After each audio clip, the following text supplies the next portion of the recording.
Question number 11 की जो requirement है वो लिखा हुआ produce extract showing the movements in the retained earning.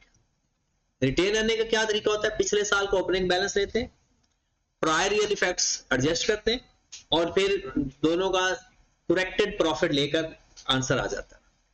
Appear in the statement change in equity December including comparative. Question number 12 में अगर आप गौर फरमाएं, क्वेश्चन नंबर 12 की रिक्वायरमेंट है prepare correction of error note. Simple लिखना है इंक्रीज या decrease to be included in the financial statement year ended 30 June 2016।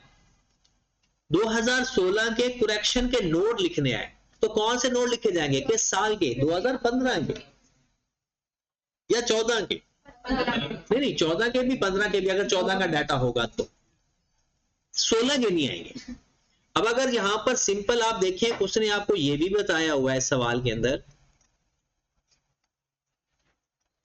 कि ये हमारे पास ऑडिटेड था और फिर आफ्टर करेक्शन ऑफ एरर 2015 का ये डाटा हो गया। तो आपके पास जितनी वैल्यू पहले थी, आप उसके बाद जितनी वैल्यू बाद में होगी, सिंपल ये लिखना है इंक्रीज या decrease in sale tax commission and this, क्योंकि उसने एरर से पहले अमाउंट भी बता दी, एरर सही करने के बाद भी अमाउंट बता दी, और हमने नोट्स लिखने हैं। नोट्स के अंदर कहते हैं किस एलिमेंट में कितना चेंज आया, सबका बारी बारी चेंज लिखेंगे। और अगर आपने देखा होगा कि उसने यहां इससे पहले प्रॉफिट से पहले ऑपरेटिंग प्रॉफिट के बारे में भी लिखा हुआ है, तो वो जरूरी नहीं है लिखना, लिख दो तो ठीक है, वरना नहीं। सबके बारे में लिखना है इंक्रीज या डिक्रीज। और उसने फिर कहा है कि स्टेटमेंट चेंज इन इक्विटी बताएं 2016। ठीक होगी बात। अब देखें ये नोट्स लिखे हुए हैं, इंक्रीज डिक्रीज इंक्रीज इंक्रीज, सिर्फ सिंपल वो जो डिफरेंस है वो बताया हो। क्वेश्चन नंबर 13 पे आ जाए। सबसे पहले ये चेक कर लें कि करना क्या है। Prepare the following extract of the financial statement. एक तो एक्सट्रैक्ट बनाना है, दूसरा वो कहता है कि दिसंबर इन अकॉर्डेंस विद आईएफआरएस, फिर लिखता है करेक्शन नोट भी बताएं और रिटेन अर्निंग का कॉलम भी बताएं और कंपैरेटिव फिगर भी शो करें। पहले तो उसने कहा एक्सट्रैक्ट बना देते हैं, एक्सट्रैक्ट के बाद कहता prepare the following extract from financial statement, इसके बनाने हैं नंबर 1 करेक्शन ऑफ नोट और नंबर 2 रिटेन अर्निंग का। तो करेक्शन नोट के जब हम बनाएंगे तो कौन सा साल आएगा? करेक्शन ऑफ नोट के एक्सट्रैक्ट में कौन सा साल आएगा? 2020 का तो 2019 आएगा और 2018। और रिटेन अर्निंग के जो एक्सट्रैक्ट बनाने हैं वो वैसे के वैसे। चलें जी पढ़ लेते हैं, सवाल पढ़ लेते हैं। Retained earning column extracted from the draft statement of change in equity. आपको गिवन है statement of change in equity. हाँ जी, रिटेन अर्निंग में बैलेंस दिसंबर 2018 का, फिर उसका डिविडेंड दिया हुआ है फाइनल कैश डिविडेंड, फिर टोटल कंप्रिहेंसिव इनकम बैलेंस, फिर टोटल कंप्रिहेंसिव इनकम, फिर balance. On January 1, 2018, ZL acquired a building cost 200 million and had rented it out the same day for 3 years. एक बिल्डिंग आपने ली और उसको रेंट पे दे दिया। Investment property है या property plant and equipment? Investment property. On December 2020, the tenant vacated the building. December 2020 में उसने बिल्डिंग खाली कर दी and ZL decided to transfer its head office for its head office को दे दी। और जब head office को दे दी तो ये क्या बन गया? Property, plant and equipment.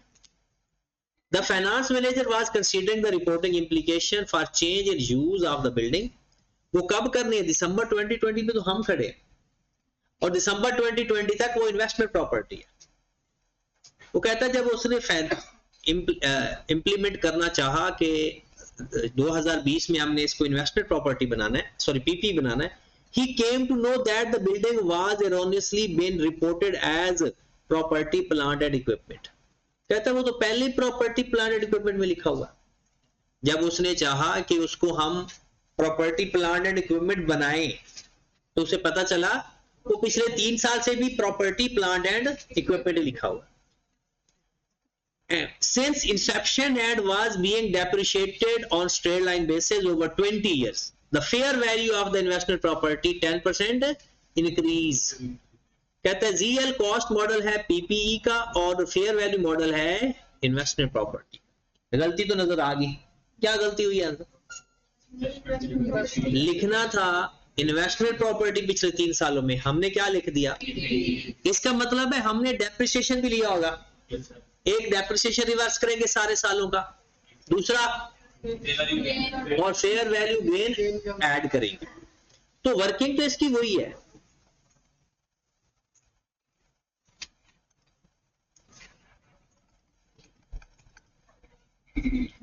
हाँ जी, वर्किंग में क्या करेंगे? सबसे पहले 2020, 2019, 2018, ऐसा ही है। तो क्या करेंगे? डेप्रिसिएशन रिवर्स करेंगे, डेप्रिसिएशन रिवर्स और फेयर वैल्यू गेन लिखेंगे।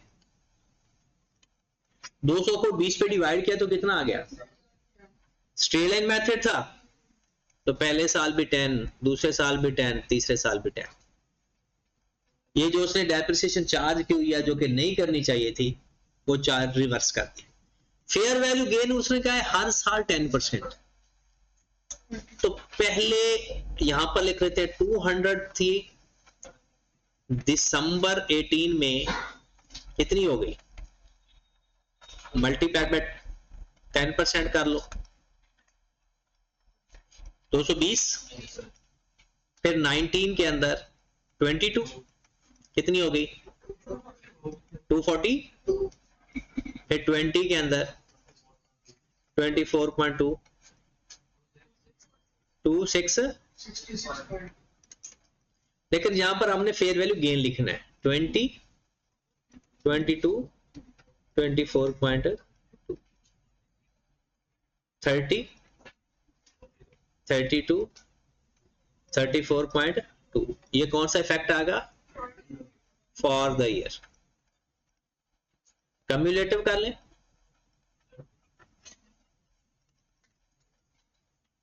कम्युलेटिव में आ गया पहले 30, फिर 96. अच्छा, ये cumulative effect basically retained earning का होता है। Cumulative effect basically retained earning. यहां तक ओके हो गया? आगे चलते हैं। फिर अब हम अपना सवाल करते हैं। हाँ जी, उसको कहता है कि जी करेक्शन ऑफ एरर के नोट लिखें और फाइनेंशियल स्टेटमेंट के। जब वो फाइनेंशियल स्टेटमेंट के कहेगा तो किस किस के लिखने हैं? एसओसीआई के भी लिखने हैं और एसओएफटी के भी लिखने हैं। एसओसीआई के भी और एसओएफटी के भी। चलें जी, बिस्मिल्लाह करते हैं। फिर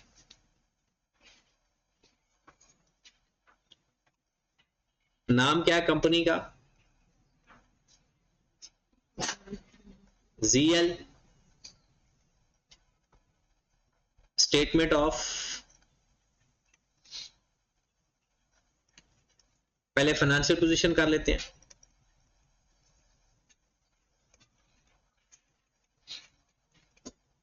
एज एट 3 जून का है या दिसंबर है? 31 दिसंबर 2020। यहां पर अपना साल लिख रहे हैं। फाइनेंशियल स्टेटमेंट के ऊपर साल अपना आएगा। अब बताएं यहां पर कौन सा साल लिखें? 2019 और 2018। सबसे पहले पीपी का क्या लिखें? प्रॉपर्टी प्लांट एंड इक्विपमेंट में इंक्रीज आया या डिक्रीज आया? कम होगा क्योंकि उसने गलत ऐड किया होगा। Decrease in property plant and equipment. और इन्वेस्टमेंट प्रॉपर्टी के अंदर, इन्वेस्टमेंट प्रॉपर्टी के अंदर increase, increase in investment property. हाँ जी, कितना डिक्रीज आया? आपके पास दिसंबर 2020 के अंदर आपने 200 से 190 से 2018 में प्रॉपर्टी प्लांट एंड इक्विपमेंट लिखा होगा। बुक वैल्यू से लिखा होता है ना। 200 का था, 20 का डेप्रिशिएट हुआ होगा तो रह कितना गया होगा? 10 आएगी। अच्छा 20 साल है,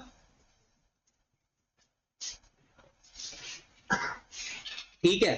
फिर अगले साल भी 10 का डेप्रिशिएट हुआ होगा 180। तो decrease in property plant and equipment 190 से यहां पे करेंगे और 180 से यहां पे करेंगे। ओके होगी बात।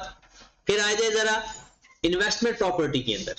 इन्वेस्टमेंट प्रॉपर्टी से 200 से था 10% बढ़ाया 220 का हो गया, और फिर 10% बढ़ाया 240। बताएं जरा फाइनेंशियल पोजीशन में डिक्रीज इंक्रीज आ गया, फिर रिटेन अर्निंग। अच्छा रिटेन अर्निंग में तो इंक्रीज ही आएगा, इंक्रीज इन रिटेन अर्निंग। 2018 में कितना आया था 30 और 60 हो गया जनाब। फाइनेंशियल पोजीशन होगी, पता चला इसका। आगे चलें, फिर कोई इश्यू है तो बता दें। ओवरऑल अगर इसका नेट इंपैक्ट देखें ना तो ये बराबर ही आएगा, क्योंकि ये डिक्रीज है और नीचे वाला इंक्रीज है। और अगर आप नेट इंपैक्ट देखें तो दोनों का बराबर ही आएगा। हाँ जी पूछें, मुझसे पूछें, मानूर सवाल पूछें, जो जो मसले पूछें। जी पूछें, परेशानी की बात नहीं। क्या नहीं समझ आया? सॉरी, चले आगे चलें। फिर एसपीएल का, एसपीएल का तो शक तो स्ट्रेट फॉरवर्ड है ना। किस में चेंज आया? रिवर्सल ऑफ डेप्रिसिएशन है और फेयर वैल्यू गेन है और नेट प्रॉफिट। 2018 में कितना डेप्रिसिएशन रिवर्स किया 10 और फेयर वैल्यू गेन कितना है पहले 20 फिर, और नेट प्रॉफिट के अंदर कितना चेंज आया 30 और 40, 42 तो नहीं है, फॉर द ईयर लेना है ना 32। ठीक हो गया, खत्म हो गया जी।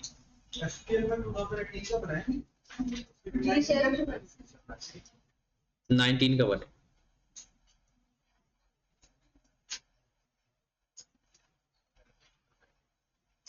सिर्फ 19 का बने,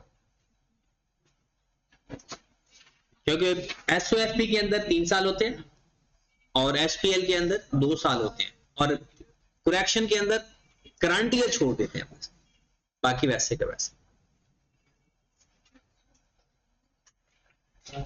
हाँ जी खत्म होगी बात। अब वो कहता है रिटेन अर्निंग के नोट्स लिखने हैं। रिटेन अर्निंग के नोट्स पे आ जाएं। ये उसने आपको फाइनल कैश डिविडेंड दिया हुआ है, बस एक ही दफा दिया हुआ है।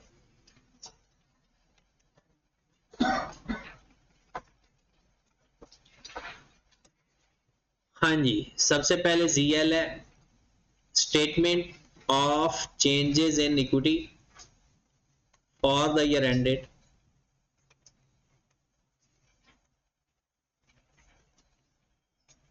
दिसंबर 20। इसमें कहां से शुरू करें? रिटेन अर्निंग में ऐसा कुछ नहीं होता, रिटेन अर्निंग में वो तरीका होता है।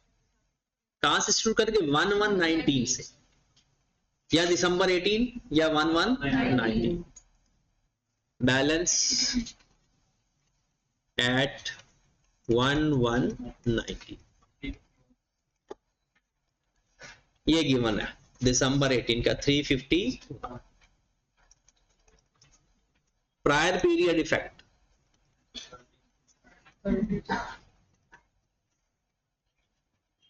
19 से पहले सिर्फ 18 है, 19 से पहले पहले इफेक्ट करना है ना, 19 से पहले सिर्फ 1 साल है।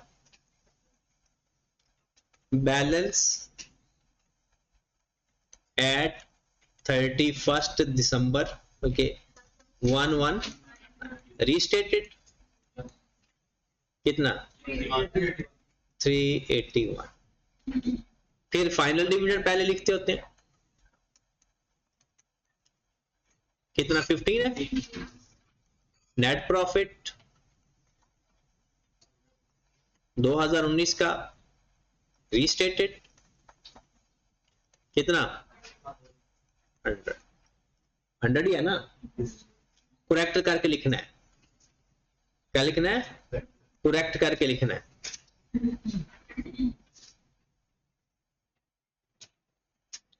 $68 पहले था और फिर इसमें कितना प्लस करना है? 2019 वाला प्रॉफिट ऐड करना है। कौन सा ऐड करना है? 2019 वाला प्रॉफिट, तो ये 100 हो गया। और 82 में कौन सा प्रॉफिट ऐड करना है? 2020 वाला। कितना था 2020 वाला? 34 पॉइंट। ये कितना आ गया? 116 पॉइंट।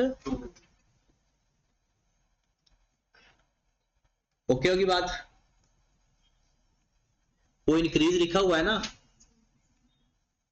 हाँ जी, ये हमारे पास हो गया बैलेंस एट 31st December 19 कितना 466। फिर हमने नेट प्रॉफिट लिख देना है 2020 का 116 पॉइंट। हमारे पास आ गया बैलेंस एट December 2020 कितना आ गया 582। खत्म हो गया सवाल। ओके होगी बात? हाँ जी, क्लियर हुआ?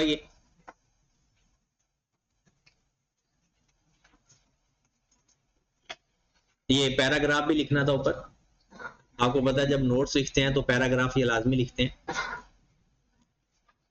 कि पता चला था कि इन्वेस्टमेंट प्रॉपर्टी को गलती से प्रॉपर्टी प्लांट एंड इक्विपमेंट लिख दिया।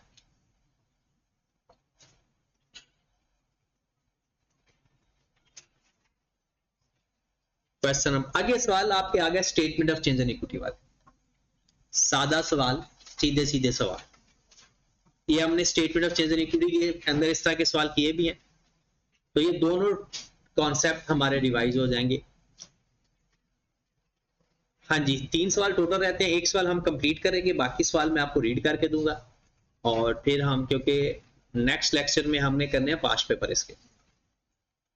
For the purpose of preparation of statement of change in equity December 2017 Daffodil limited has extract the following information.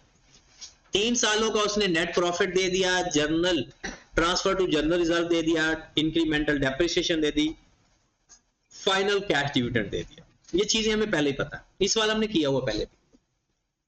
Detail of share issue 25% right share issue at the rate of ₹18 per share, a bonus issue 10% on 1st April 17 as final dividend of 16, 50 million right share issue at the rate of 15 per share, a bonus 15% shares as an interim dividend। ये सवाल हमने किया हुआ है, बस ये paragraph ने किया था, ये नहीं था। After preparing draft financial statement, it was discovered that depreciation on plant costing ₹700 million has been charged 25% under reducing balance method from the date of the commencement of manufacturing 1st July 2014. However, the plant was available for use 1st Feb 2014. क्या मसला क्या आया?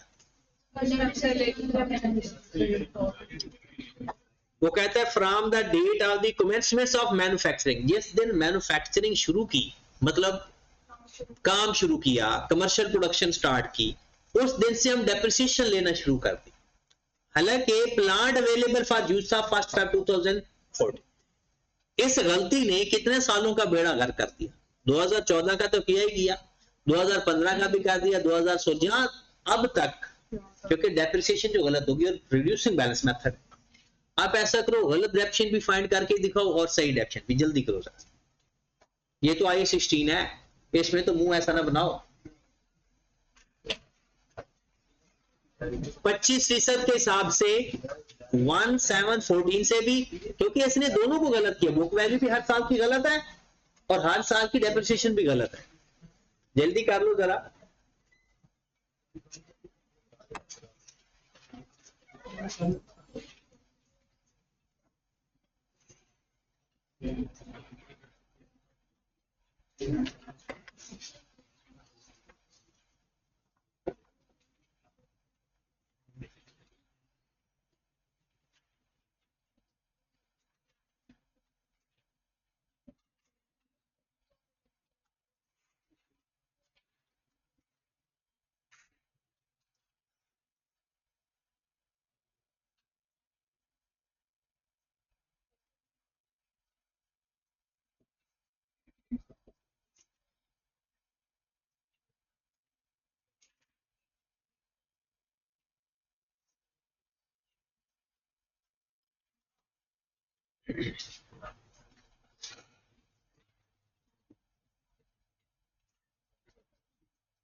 आपने सिर्फ depreciation find करनी है, हो गई।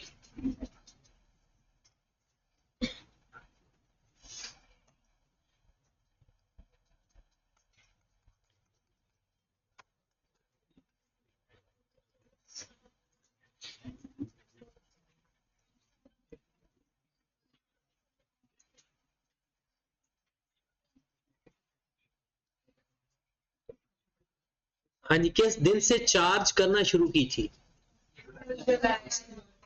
1/7/2014। कॉस्ट कितनी? क्योंकि रिड्यूसिंग बैलेंस मेथड है, रेजिडुअल वैल्यू हुई भी सही तो कोई मसला नहीं। रेट क्या है? Multiplied by 25% multiplied by 6/12। तो दिसंबर 2014 तक, ये दिसंबर ही है ना? कितनी इंडक्शन आई होगी? 87. हाँ जी, कितनी बुक वैल्यू आ गई? 6।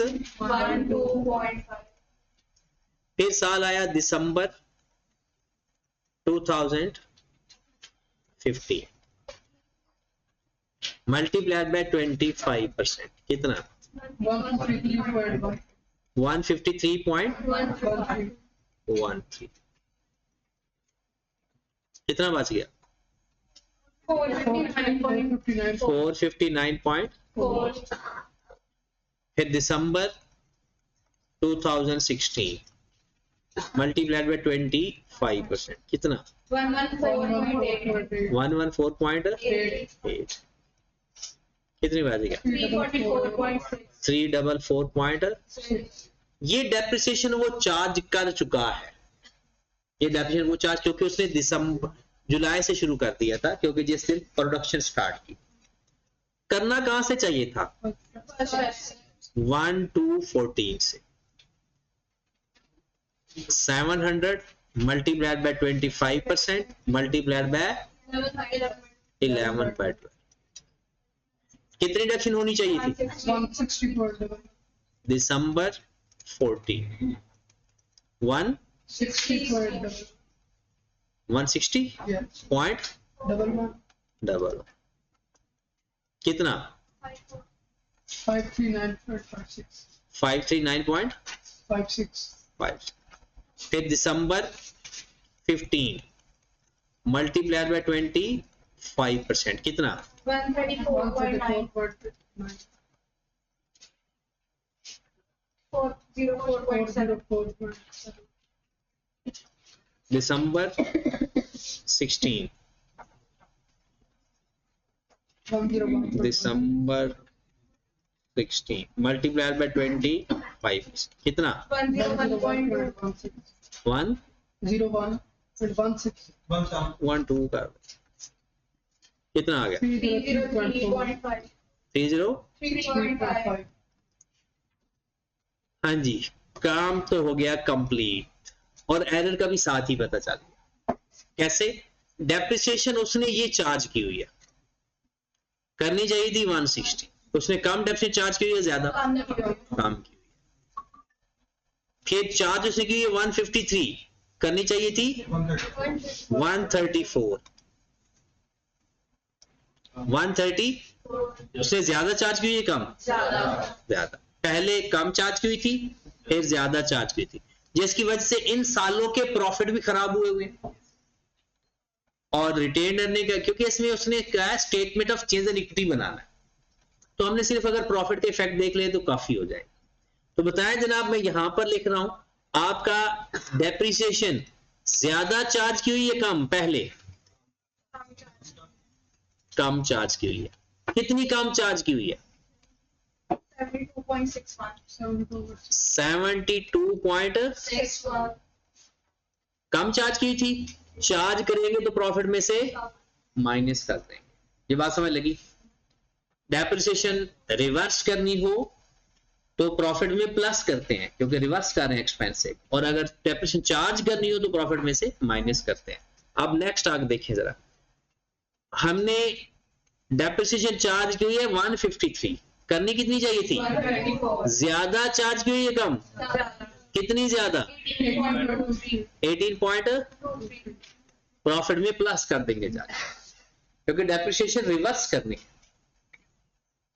फिर आ जाए 114 हमने चार्ज की हुई है, चार्ज करनी चाहिए थी 101, हमने ज्यादा डेप्थ चार्ज कर दी, जितनी ज्यादा चार्ज की रिवर्स कर दी 13.6 डेप्थ रिवर्स कर दी, मतलब प्रॉफिट में ऐड कर दी।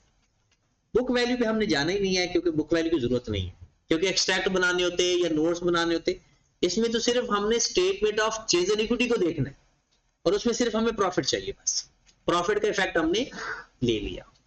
चलिए जनाब, अब सवाल पे दोबारा चलो। कहते हैं कि आगे शेयर कैपिटल आपको 2014 का भी गिवन है, 2015 का भी गिवन है, और करना क्या है जनाब, वो कहता है prepare statement of change in equity along with the comparative figure, column for total is not required. तो हमने statement of change in equity बनाना है, सारे का सारा, सिर्फ रिटेन अर्निंग का कॉलम उसने नहीं कहा। तो कौन कौन से कॉलम बनेंगे? पहले नाम आ जाएगा, statement of changes in equity for the year ended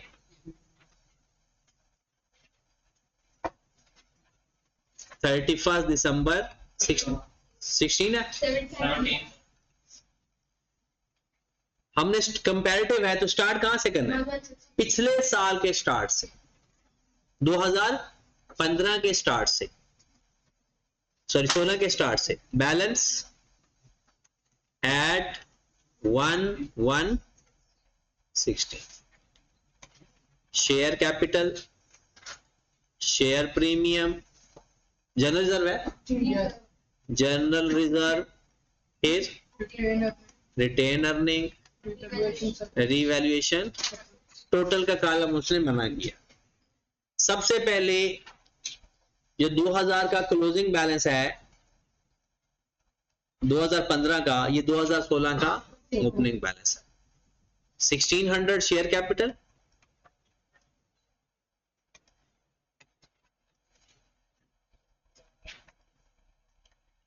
$1600 है ना, शेयर प्रीमियम है ही नहीं, जनरल रिजर्व 1850, रिटेन अर्निंग 1430.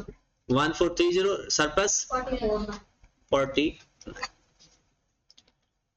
उसके बाद फाइनल डिविडेंड लिखते होते हैं, या पहले उसको करेक्ट कर लें, प्रायर पीरियड एरर।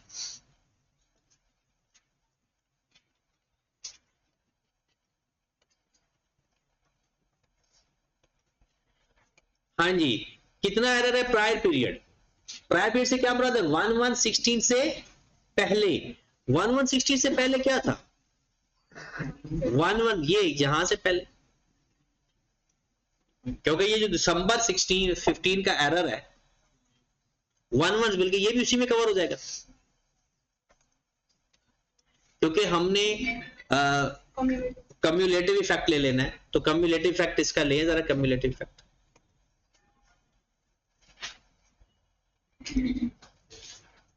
क्योंकि 2016 का प्रॉफिट और 2017 का प्रॉफिट हमने उन्हीं सालों में कवर करना है।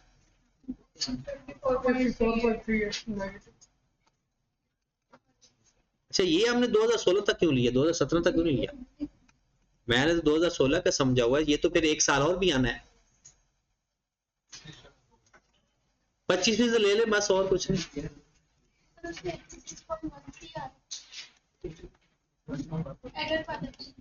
इसका कितना आ रहा है?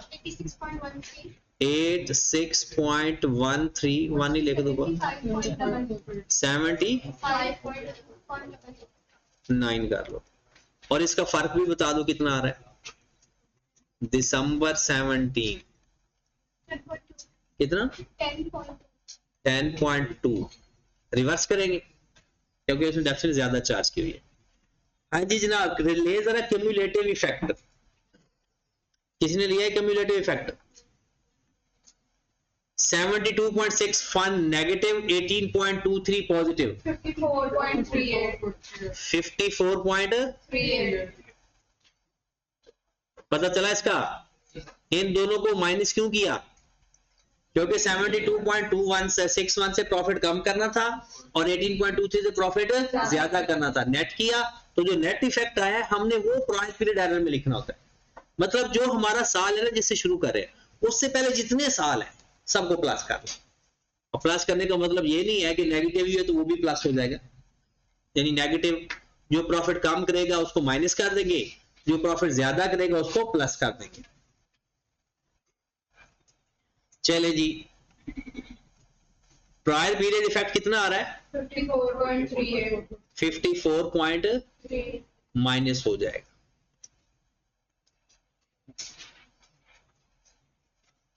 तो हम लिखेंगे बैलेंस एट 1116 रीस्टेटेड। बाकियों के ऊपर तो कोई फर्क नहीं पड़ा, वो एज इट इज आ जाएंगे। ये कितना हो गया? 1430 में से माइनस कर दें 54.3, कितना? 1375.7 और 49 एज इट इज। अब आपका सवाल शुरू हो गया। पहले क्या लिखेंगे? डिविडेंड। कौन सा डिविडेंड है? कैश है या बोनस है? फाइनल कैश डिविडेंड 7.5% है मेरे ख्याल में। Final cash dividend. ये तो अब आपका statement of change in equity start हो गया। कितना है? बुक सामने है ना? कितना अमाउंट आ रही है? 120. 1600 का 7.5%, 120 कहाँ से माइनस होगा? रिटेन अर्निंग में से माइनस हो जाएगा।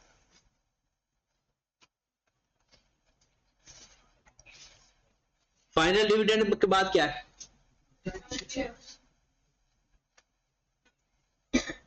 क्योंकि अब हमारा सवाल यहां तक है बस ये। हम 2016 पे खड़े हैं जिसमें इंक्रीमेंटल डेप्रिसिएशन भी है, ये नेट प्रॉफिट है, इसको सही करके लिखेंगे। 25% राइट शेयर्स हैं, 1600 का 25% लें पहले, कितना? 400 को किस पे डिवाइड करोगे? 10 पे। ये 10 पे डिवाइड क्यों करते हैं?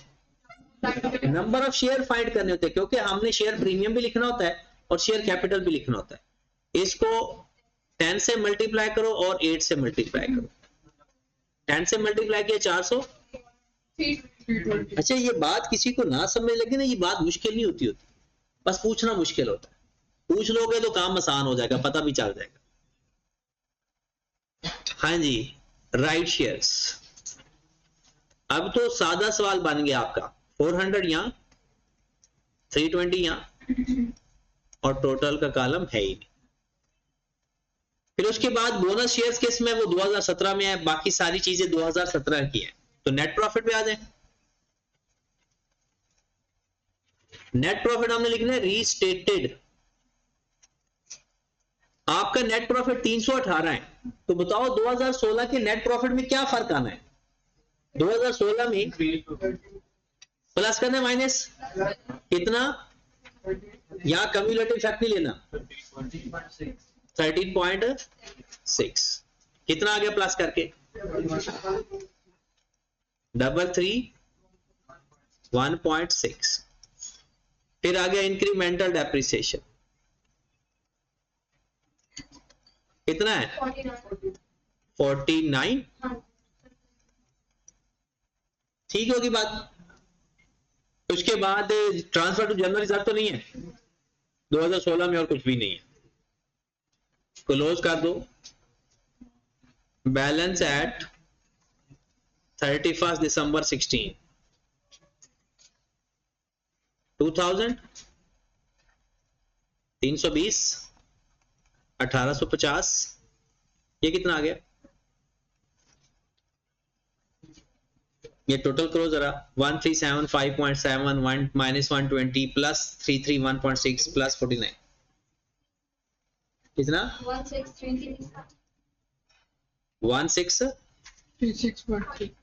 36.3।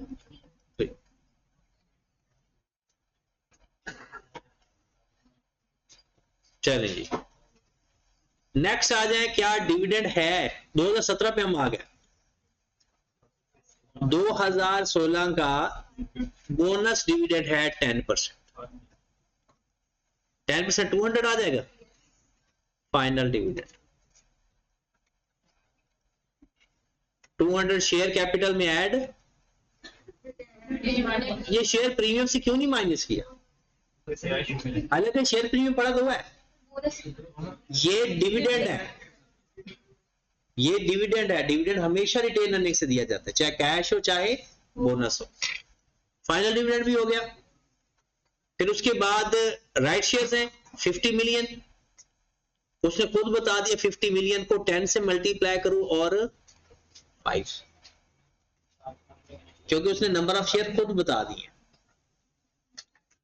राइट शेयर्स यहां पर 500 आ जाएगा, यहां 250 आ जाएगा। इसमें सिर्फ एक पैराग्राफ एक्स्ट्रा था, बाकी कोई पुराना सवाल है। राइट शेयर के बाद bonus 15% interim dividend, bonus dividend 15% किसका लोगे? टोटल करके तो करो जरा, 2000 प्लस 200 प्लस 500, 2700 आ गया।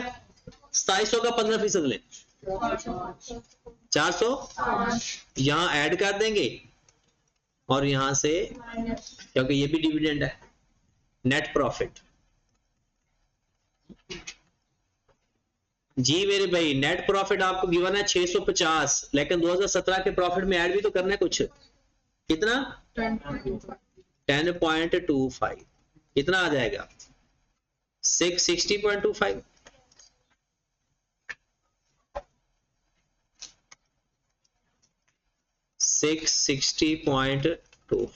ट्रांसफर टू जनरल रिजर्व कितना? 112। ये सारा कुछ सवाल के अंदर ही गिवन है, और ये इसको थोड़ा सा ऐसे भी स्पीड में किया है क्योंकि ये सवाल हमने पहले किया हुआ है। खत्म हो गया। बैलेंस एट दिसंबर 17, ये कितना आ गया टोटल? 3105 3105 570 1962 कितना? 1579 1579 डबल। खत्म हो गया सवाल।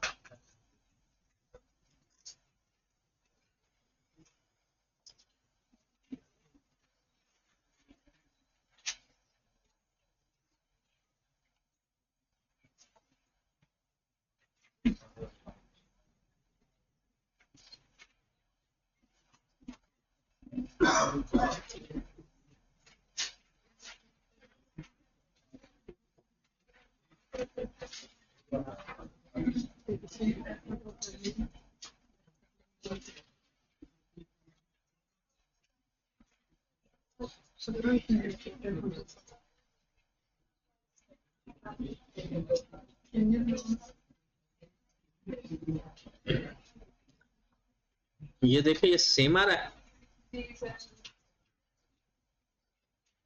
ये मुझे वैल्यू चेंज लगती है। आपने डबल 5 कर दिया। अच्छा, 55 कर दिया था।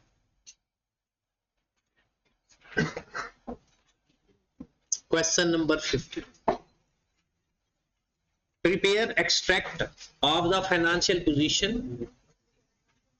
पहले रिक्वायरमेंट पढ़ा करो, क्योंकि रिक्वायरमेंट समझ लग जाए तो सवाल गलत नहीं होता, गलत भी हो जाए तो पासिंग मार्क्स आ जाते। प्रिपेयर एक्सट्रैक्ट, किसका एक्सट्रैक्ट? सिर्फ फाइनेंशियल पोजीशन। फिर रिलेटेड नोट्स। अब नोट्स किसके बनाने हैं? उसने ये तो नहीं लिखा कि आगे उसने लिखा note on property plan equipment is not required. वो पता है कौन से कह रहे हैं? I-16 वाले कहता ये नो कि मैंने नोट्स लिखे हैं तो ये जज्बाती हो जाए और जो नोट्स ही नहीं आते हैं वो लिखते। IS-8 के अंदर उसने नहीं बताया कि नोट्स किसके लिखने हैं, लेकिन सवाल पढ़ के देखेंगे एरर है, एस्टिमेशन है, पॉलिसी है। सवाल से तो पता चल जाएगा ना। तो देखते हैं क्या है सवाल के अंदर। During the year it was discovered that due to some calculation error. खत्म हो गया, एरर के नोट्स लिखने हैं। In excel sheet fair value of the co limited office building was taken incorrectly as 460 million instead of 360 million। क्या गलती हुई? Fair value गलत लिख ली। कितनी लिखनी चाहिए थी? 360 मिलियन, लिख कितने बैठे? अब गलत रीवैल्यू लिखी तो इसकी मतलब है अगर ये फेयर वैल्यू है IS 40 है तो फिर तो इसकी फेयर वैल्यू गलत लिखी है, फेयर वैल्यू गेन वगैरह के मसला है। अगर यही 16 है तो फिर तो वो सारी डेप्रिसिएशन भी गलत होगी। आगे देखते हैं। Resultantly the building was recorded based on incorrect revaluation amount in the financial statement for the year ended June 2017। गलती हुई 2017 के अंदर। This building was acquired on 1 July 2015 for rupees 500 million. Book तो आपके पास है ना, लाइट ऑन कर लेना, मोबाइल की लाइट ऑन कर लें।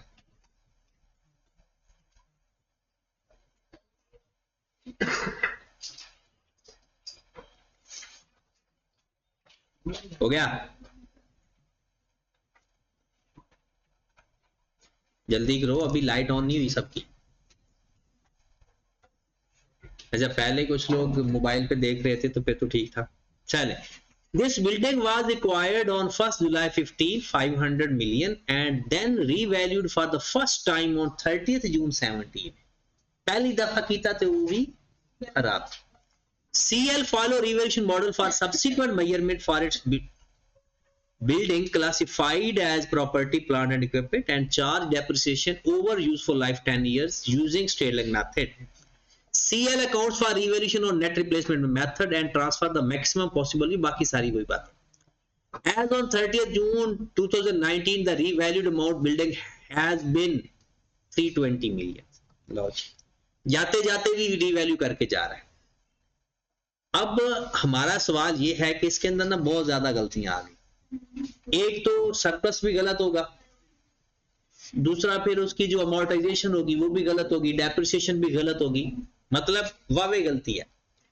अब हमने सिंपल ये करना है, जो उसने गलत किया वो हमने भी गलत करना है और फिर हमने सही भी करना है और फिर जो डिफरेंस है, क्योंकि नोट्स के अंदर आते हैं इंक्रीज डिक्रीज लिखना और एक्सट्रैक्ट के अंदर आता है वैल्यू सही करके लिखना. एक्सट्रैक्ट तो बहुत आसान होते हैं. अब हम देखते हैं, आप ना देखें मैं देखता हूं. सबसे पहले आप ऐसा करो कि जो उसने एक लाइन लगा लो दरमियान में, तो 2015 से लेके ना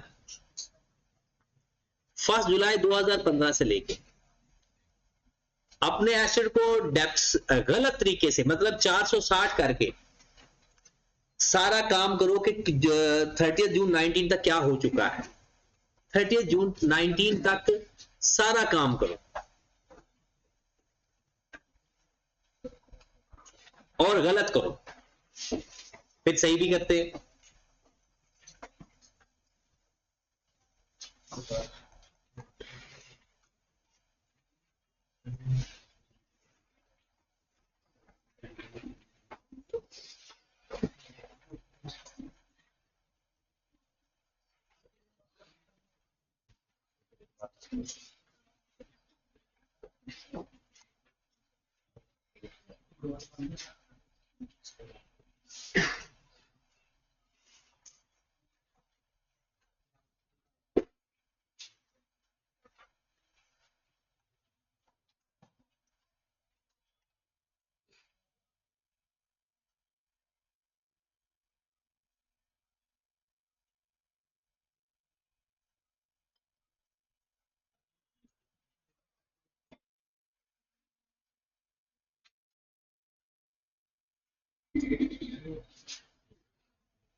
ये आइए 16 का क्वेश्चन है,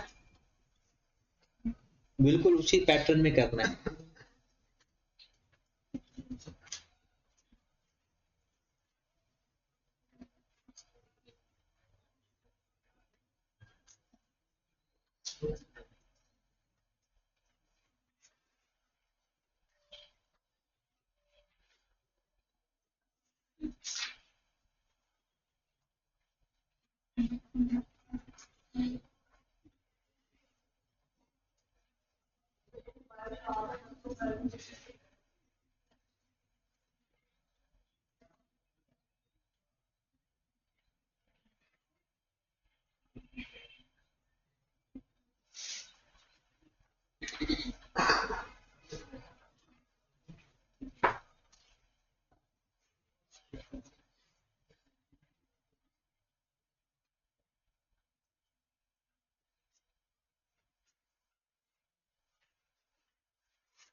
हो गया.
दोनों या एक?